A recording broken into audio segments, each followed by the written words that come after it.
बिस्मिल्लाहिर्रहमानिर्रहीम। सीरतुन नबी सल्लल्लाहु अलैहि वसल्लम का सिलसिला जारी है, जो कि अब्दुल्ला फारानी की किताब से माखूज है। पार्ट 5। हज़रत मोहम्मद सल्लल्लाहु अलैहि वसल्लम का सितारा चमका। मुल्क शाम का एक यहूदी असीस मक्का से कुछ फासले पर रहता था। वो जब भी किसी काम से मक्का आता, वहां के लोगों से मिलता तो उनसे कहता, बहुत करीब के जमाने में तुम्हारे दरमियान एक बच्चा पैदा होगा। सारा अरब इसके रास्ते पर चलेगा, उसके सामने जलील और पस्त हो जाएगा। वो अजम और उसके शहरों का भी मालिक हो जाएगा। यही इसका जमाना है। जो इसकी नबूवत के जमाने को पाएगा और उसकी पैरवी करेगा, वो अपने मकसद में कामयाब होगा। जिस खैर और भलाई की वो उम्मीद करता है, वो इसको हासिल होगी। और जो शख्स इसकी नबूवत का जमाना पाएगा मगर उसकी मुखालफत करेगा, वो अपने मकसद और आरजू में नाकाम होगा। मक्का मुअज़्ज़मा में जो भी बच्चा पैदा होता, वो यहूदी इस बच्चे के बारे में तहकीक करता और कहता, अभी वो बच्चा पैदा नहीं हुआ। आखिर जब नबी करीम सल्लल्लाहु अलैहि वसल्लम इस दुनिया में तशरीफ लाए, तो अब्दुल मुत्तलिब अपने घर से निकलकर इस यहूदी के पास पहुंचे और इसकी इबादतगाह के दरवाजे पर पहुंचकर उन्होंने इसको आवाज दी। असीस ने पूछा, कौन है? उन्होंने अपना नाम बताया। फिर उससे पूछा, तुम इस बच्चे के बारे में क्या कहते हो? उसने उन्हें देखा, फिर बोला, हाँ, तुम ही इसके बाप हो सकते हो। बेशक वो बच्चा पैदा हो गया है जिसके बारे में मैं तुम लोगों से कहा करता था। वो सितारा तलू हो गया है, जो इस बच्चे की पैदाइश की अलामत है। और इसकी अलामत ये है कि इस वक्त इस बच्चे को दर्द हो रहा है और तकलीफ उसे 3 दिन तक रहेगी और इसके बाद ये ठीक हो जाएगा। राहब ने जो ये कहा कि बच्चा 3 दिन तकलीफ में रहेगा, तो इसकी तफसील ये है कि आप सल्लल्लाहु अलैहि वसल्लम ने 3 दिन तक दूध नहीं पिया। और यहूदी ने जो ये कहा कि हाँ, आप ही इसके बाप हो सकते हैं, इससे मुराद ये है कि अरबों में दादा को भी बाप ही कहा जाता था। और नबी करीम सल्लल्लाहु अलैहि वसल्लम ने एक बार खुद फरमाया, मैं अब्दुल मुत्तलिब का बेटा हूँ। यहूदी ने अब्दुल मुत्तलिब से ये भी कहा, इस बारे में अपनी जबान बंद रखें, यानी किसी को कुछ ना बताएं, वरना लोग इस बच्चे से जबरदस्त हसद करेंगे, इतना हसद करेंगे कि आज तक किसी ने से नहीं किया होगा।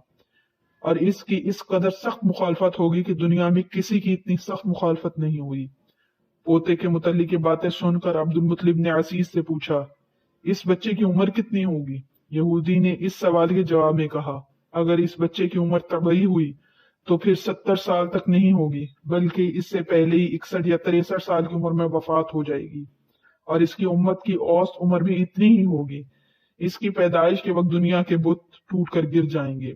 ये सारी अलामात इस यहूदी ने गुज़िश्ता अंबिया की पेशन गोइयों से मालूम की थी और सब की सब बिल्कुल सच साबित हुई। कुरैश के कुछ लोग एक बुत के पास जाया करते थे।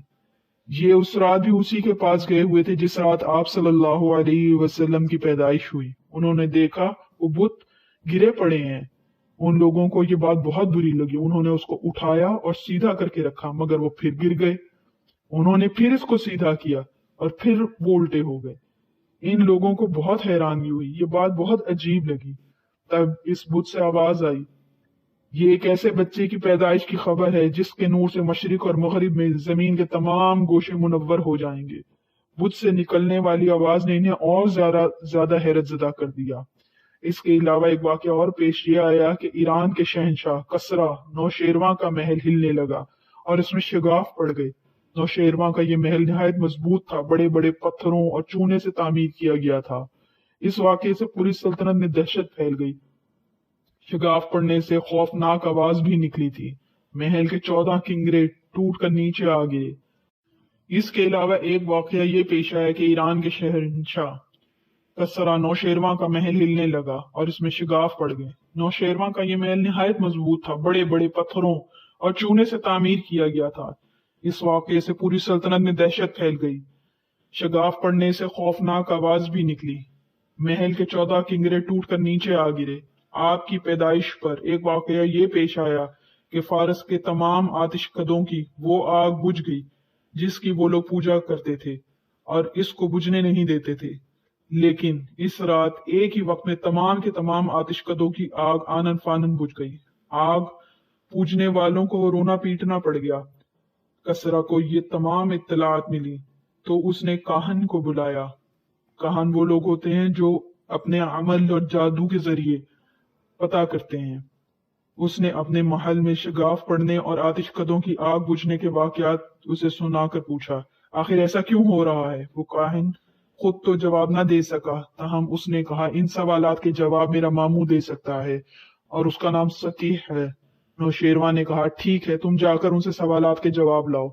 وہ گیا، ستیح سے ملا، اسے یہ واقعات سنائے۔ اس نے سن کر کہا ایک عصا والے نبی ظاہر ہوں گے جو عرب اور شام پر چھا جائیں گے، اور جو کچھ ہونے والا ہے ہو کر رہے گا۔ اس نے یہ جواب کسرا کو بتایا۔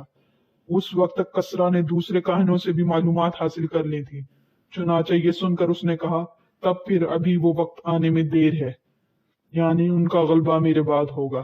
پیدائش کے 7ویں دن عبد المطلب نے آپ کا عقیقہ کیا اور آپ کا نام محمد رکھا۔ عربوں میں اس سے پہلے یہ نام کسی کا نہیں رکھا گیا تھا۔ قریش کو یہ نام عجیب سا لگا، چنانچہ کچھ لوگوں نے عبد المطلب سے کہا اے عبد المطلب، کیا وجہ ہے کہ تم نے اس بچے کا نام اس کے باپ دادا کے نام پر نہیں رکھا بلکہ محمد رکھا ہے؟ اور یہ نام تو تمہارے باپ دادا میں سے کسی کا نہیں ہے، نہ تمہاری قوم میں کسی کا ہے۔ عبد المطلب نے انہیں جواب دیا میری تمنا ہے کہ آسمانوں میں اللہ تعالیٰ اس بچے کی تعریف فرمائے اور زمین پر لوگ اس کی تعریف کریں۔ محمد کے معنی ہے کہ جس کی بہت زیادہ تعریف کی جائے۔ اسی طرح والدہ کی طرف سے آپ کا نام احمد رکھا گیا۔ احمد نام بھی اس سے پہلے کسی کا نہیں رکھا گیا تھا۔ مطلب یہ کہ ان دونوں ناموں کی اللہ تعالیٰ نے حفاظت کی اور کوئی بھی یہ نام نہ رکھ سکا۔ احمد کا مطلب ہے سب سے زیادہ تعریف کرنے والا۔